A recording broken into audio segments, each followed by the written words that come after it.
السلام عليكم ورحمة الله وبركاته نحمده ونصلي على رسوله سيدنا محمد رسول الله صلى الله عليه وسلم أما بعد அன்பு நிறைந்த GeM TV நேயர் பெருமக்களே, உங்கள் மீதும் உலக மக்களாகிய நம் யாவர் மீதும் ஏக இறைவனின் அன்பு மருளும் உண்டாகட்டுமாகுக.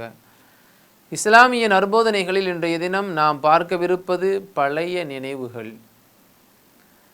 இது எல்லா மக்களிடத்திலேயும் இருக்கக்கூடிய ஒரு பண்பாக நாம் பார்க்க முடிகிறது. இறைவன் இப்படித்தான் குறிப்பிட்டு காட்டுகிறான், வதுகுரு நிஅமத்தல்லாஹி அலைக்கும், அல்லாஹ் உங்களுக்கு வழங்கி இருக்கக்கூடிய நிஅமத்துகளை எண்ணி பாருங்கள் என்று இறைவன் திருக்குரானிலே குறிப்பிட்டு காட்டுகிறான்.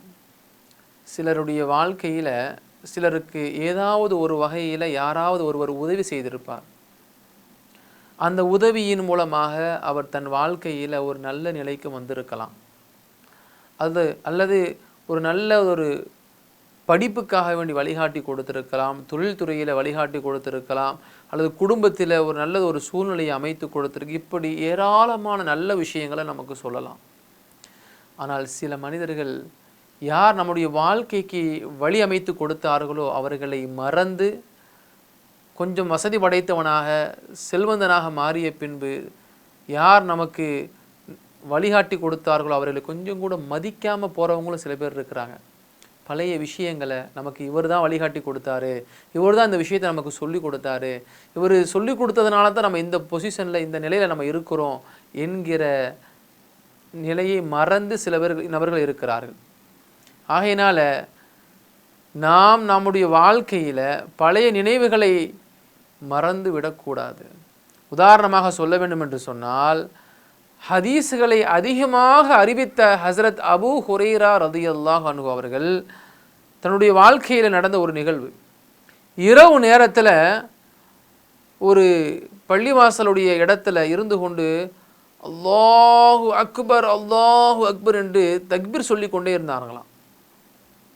அப்போது அந்த பள்ளிவாசல் வழியாக இரவு நேரத்தில் கடந்து சென்ற பொழுது அபூ ஹுரைரா ரலியல்லாஹு அவங்களை அழைச்சி, தொழுகை இல்லாத நேரமாக இருக்கிறது, இந்த இடத்துல இந்த நேரத்தில் நீங்கள் தக்பீர் சொல்லி கொண்டு இருக்கிறீர்களே, அப்படி என்னங்க இப்படி தக்பீர் சொல்கிறீங்கன்னு கேட்குறான். அப்போ அபூ ஹுரைரா ரலியல்லாஹு அவர்கள் சொல்லுவார்கள், தக்பீர் சொல்வதற்கு காரணம் என்ன தெரியுமா? இறைவனை நான் தக்பீர் சொல்லி புகழ்வதற்கு காரணம் என்ன தெரியுமா? இறைவனுக்கு நான் நன்றி கூறிக்கொண்டிருக்கிறேன்.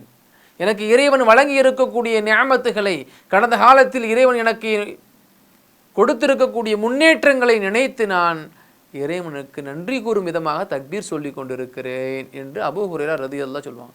அப்படி என்னங்க நடந்துச்சு உங்கள் வாழ்க்கையில்னு சொல்லி கேட்கும் பொழுது அபூ ஹுரைரா ரலியல்லாஹு அவர்கள் சொல்லி காட்டுவார்கள், நான் புஸ்ரா என்ற ஒரு பெண்ணிடம் என்னுடைய வாழ்வாதாரத்தை கழிப்பதற்காக வேண்டி நான் வேலைக்கு சேர்ந்தேன். அப்படி வேலைக்கு சேருகிற பொழுது அந்த புஸ்ரா என்கிற அந்த பெண்ணினுடைய பயணத்தின் போது நான் உதவியாக இருப்பேன். வாகனத்தை ஓட்டி செல்வதாக இருக்கட்டும், அல்லது எங்கே தங்குறாங்களோ தங்குற இடத்துல அவங்களுக்கு ஏதாவது ஹிதமத்து செய்யக்கூடிய வேலையாக இருக்கட்டும், இப்படி ஏதாவது ஒரு வேலையை நான் செய்து அவர்கள் கொடுக்கக்கூடிய கூலியில் நான் என்ன செய்வேன், என்னுடைய வாழ்வாதாரத்தை நான் போக்கிக் கொள்வேன். அப்படி இருக்கக்கூடிய சமயத்தில் என் வாழ்க்கையே ஒரு புரட்டி போட்டது போன்று ஒரு வித்தியாசமான நிலை ஏற்பட்டது. காரணம் என்ன தெரியுமா? எந்த பெண்ணிடத்தில் நான் வேலை பார்த்தேனோ அந்த பெண்ணே எனக்கு மனைவியாக வந்தது ஒரு பெரிய பாக்கியம் அல்லவா? அந்த பெண்ணே எனக்கு மனைவியாக வந்தது. யார் இடத்துல வேலைக்கு போனாங்களோ இவங்க போய் லவ் பண்ணலை, ஆனாலும் கூட இறைவனுடைய நாட்டம் அந்த பெண்ணுக்கு இவர்களுடைய நடைமுறை பிடித்தது. நபி ஸல்லல்லாஹு அலைஹி வஸல்லம் அவர்களுடைய உத்தரவின் பேரில் திருமணம் நடந்தது. ஆனால் அபூ ஹுரைரா ரலியல்லாஹு அன்ஹு அவர்கள் அந்த பெண்ணை மனம் முடித்து தன் வாழ்க்கையை கழித்து வந்தது மட்டுமல்ல, நபிகள் நாயகம் ஸல்லல்லாஹு அலைஹி வஸல்லம் அன்னவர்களுடைய மிகப்பெரிய உற்ற தோழனாகவும் அவர்கள் வாழ்ந்திருக்கிறார்கள். ஆகையினால தான் அபூ ஹுரைரா ரலியல்லாஹு அன்ஹு சொல்லுவாங்க, உமர் ரலியல்லாஹு அன்ஹு அவர்களுடைய ஆட்சி காலகட்டத்தில் நான் எகிப்து நாட்டினுடைய கவர்னராகவும் தேர்வு செய்து அனுப்பப்பட்டேன். அப்போது ஒரு கூலி வேலை செய்த ஒரு ஏழையான ஒரு மனிதனாக இருந்த எனக்கு நான் யாரிடத்தில் வேலைக்கு சேர்ந்தனோ அந்த பெண்ணை மனைவியாக கிடைத்தது ஒரு பெரிய வாக்கியம் அல்லவா? அதே சமயத்தில் ஒரு செல்வந்தனாக நான் இன்றைக்கு இருக்கிறேன், அது ஒரு பெரிய பாக்கியம் அல்லவா? எகிப்து நாட்டினுடைய கவர்னராக உமர் ரலியல்லாஹு அன்ஹுடைய ஆட்சி காலத்தில் நான் நியமிக்கப்பட்டேன், அது ஒரு பெரிய பாக்கியம் அல்லவா?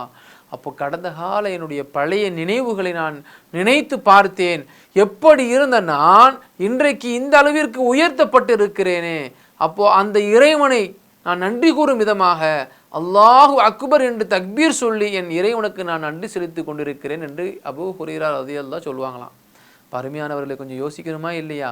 இப்போ எவ்வளவு செல்வங்களை நியமத்துகளை அனுபவித்து கொண்டிருக்கக்கூடிய நாம் ஐவேளை தொழுகக்கூடிய விஷயத்தில் கவனம் செலுத்துகிறோமா? அந்த தொழுகையை தொழுது இறைவனிடத்தில் துவா செய்கிறோமா? ஷுக்ர் செய்கிறோமா? இறைவன் தன்னுடைய அடியாரிடத்தில் எதிர்பார்ப்பது இபாதத், அவனுடைய நம்பிக்கை, அவனுடைய சாலிகான நற்குணம். அதைத்தான் அல்லாஹ் எதிர்பார்க்கிறான். அத்தகைய நற்குணத்தோடு வாழ்ந்து இறைவனுக்கு பிடித்தமான நல்லடியாராக வாழ்வோம். அல்லாஹ் அதற்கு உதவி செய்வானாக. அஸ்ஸலாமு அலைக்கும் வரஹ்மத்துல்லாஹி வபரகாத்துஹு. இன்ஷா அல்லாஹ் மீண்டும் நாளை சந்திப்போம்.